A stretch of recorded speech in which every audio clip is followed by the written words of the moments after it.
আমার তো বিশ্বাসই হচ্ছে না এটা সত্যি। আমাদের তো বিশ্বাসই হচ্ছে না ও পাশ করেছে। ওদের তো বিশ্বাসই হয়নি আমি একজন শিক্ষক। এই যে সেন্টেন্সগুলো বললাম, খুবই ঘরোয়া কথা, খুবই প্র্যাকটিক্যাল কথা, প্রতিদিনের কথা। তো এই ধরনের সেন্টেন্সগুলোকে তোমরা যদি ইংলিশে বলতে চাও কিভাবে বলবে? সেন্টেন্সগুলো খুব একটা শক্ত নয়, খুবই সহজ সেন্টেন্স। এখানে ওই একইভাবে দুটো করে পার্ট আছে সেন্টেন্সের মধ্যে, দেখতেই পাচ্ছ। এই যে আমার তো বিশ্বাস হচ্ছে না এই একটা পার্ট, আর এটা এটা সত্যি এটা একটা পার্ট। এই যে একটা পার্ট আর এই একটা পার্ট, প্রত্যেকটাতেই তাই আছে। পরের যে অংশটা সেটা যে কোনো টেন্সের উপর হতে পারে, তবে ডিপেন্ড করছে প্রথম পার্টটা কিভাবে লিখছো। প্রথম পার্টের উপর ডিপেন্ড করে পরের পার্টটাকে তৈরি করবে সবসময়।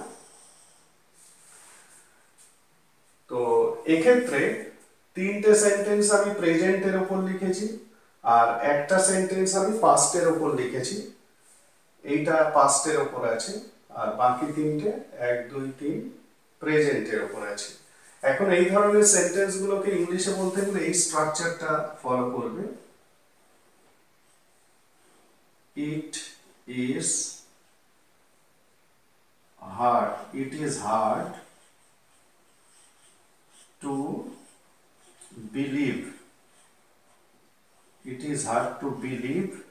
এইবারে অবজেক্ট বসাবে। অবজেক্ট মানে অবজেক্ট প্রোনাউন, ঠিক আছে? অবজেক্ট প্রোনাউন বা নাউন। এই যে ওদের, আমাদের, ওর, আমার, এই জায়গায় কোনো নাউনও বসতে পারে। মানে বাবার তো বিশ্বাসই হয়নি বা বাবার তো বিশ্বাসই হচ্ছে না যে আমি পাস করেছি, তার মানে কি বাবা এখানে অবজেক্ট হয়ে গেল। এই অবজেক্টের জায়গায় ফাদার বসবে, ঠিক আছে?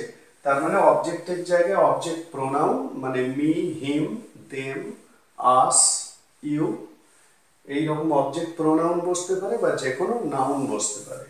তাহলে it is hard to believe, তারপরে অবজেক্ট, তারপরে দ্যাট, দ্যাট প্লাস সেন্টেন্স, ঠিক আছে? সেন্টেন্স মানে পরের যে অংশটা আমি দেখালাম, আন্ডারলাইন করে দিয়েছি অলরেডি। এই যে এই পার্টটাকে বলা হচ্ছে সেন্টেন্স, ঠিক আছে? এই পার্টটা ক্লিয়ার? তাহলে এই স্ট্রাকচারটাকে তোমাদের বুঝে নিতে হবে। খুব সহজ স্ট্রাকচার, খুব একটা কঠিন কিছু নেই। এই স্ট্রাকচারটাকে ফলো করো, এই স্ট্রাকচার অনুযায়ী এই সেন্টেন্সগুলো তৈরি করো। তাহলে আমার তো বিশ্বাস হচ্ছে না, তার মানে কি হবে? ইট is hard to believe me that, এটা সত্যি, ইট ইজ ট্রু।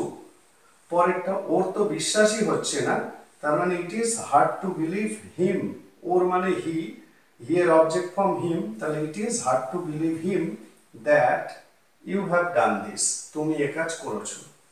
আমাদের তো বিশ্বাসই হচ্ছে না ও পাস করেছে, তার মানে it is hard to believe us that he has passed, ঠিক আছে? আর ওদের তো বিশ্বাসই হয়নি, এটা পাস্টের উপর আছে, তার মানে ইজটা ওয়াজ হয়ে যাবে।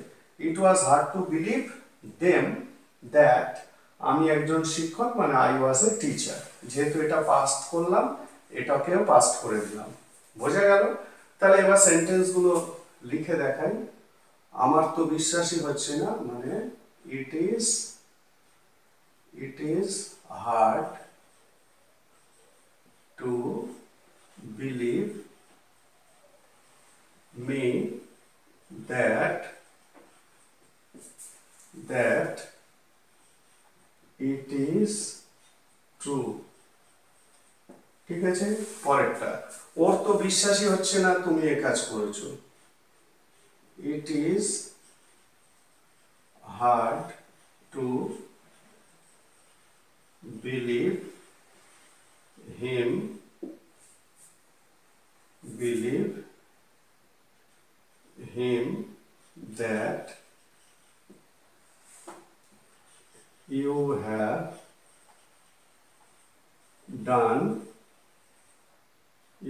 done this, ঠিক আছে? আমাদের তো বিশ্বাসই হচ্ছে না ও পাস করেছে। ইট is hard to believe It is hard to believe us that he has passed. বোঝা গেল? ওদের তো বিশ্বাসই হয়নি, এটা পাস্ট টেন্সে আছে। It was hard to believe them that I was a teacher. বোঝা গেল? তাহলে সেন্টেন্সগুলো খুবই সহজ। আমার তো বিশ্বাস হচ্ছে না, ওর তো বিশ্বাস হচ্ছে না, তোমার তো বিশ্বাস হচ্ছে না, ওদের তো বিশ্বাস হচ্ছে না, আমাদের তো বিশ্বাস হচ্ছে না, বা যে কোনো নাম দিয়ে বাবার তো বিশ্বাস হচ্ছে না, মার তো বিশ্বাস হচ্ছে না, এরকম যেভাবেই বলো না কেন, এই ইট ইজ হার্ড টু বিলিভ, তারপরে মি, হিম, ইউ, দেম, আস, যেটা সেন্টেন্সে থাকবে বাংলায় সেই অনুযায়ী বসাবে, অথবা যে কোনো নাম, তারপরে পরের যে সেন্টেন্সটা। ঠিক আছে?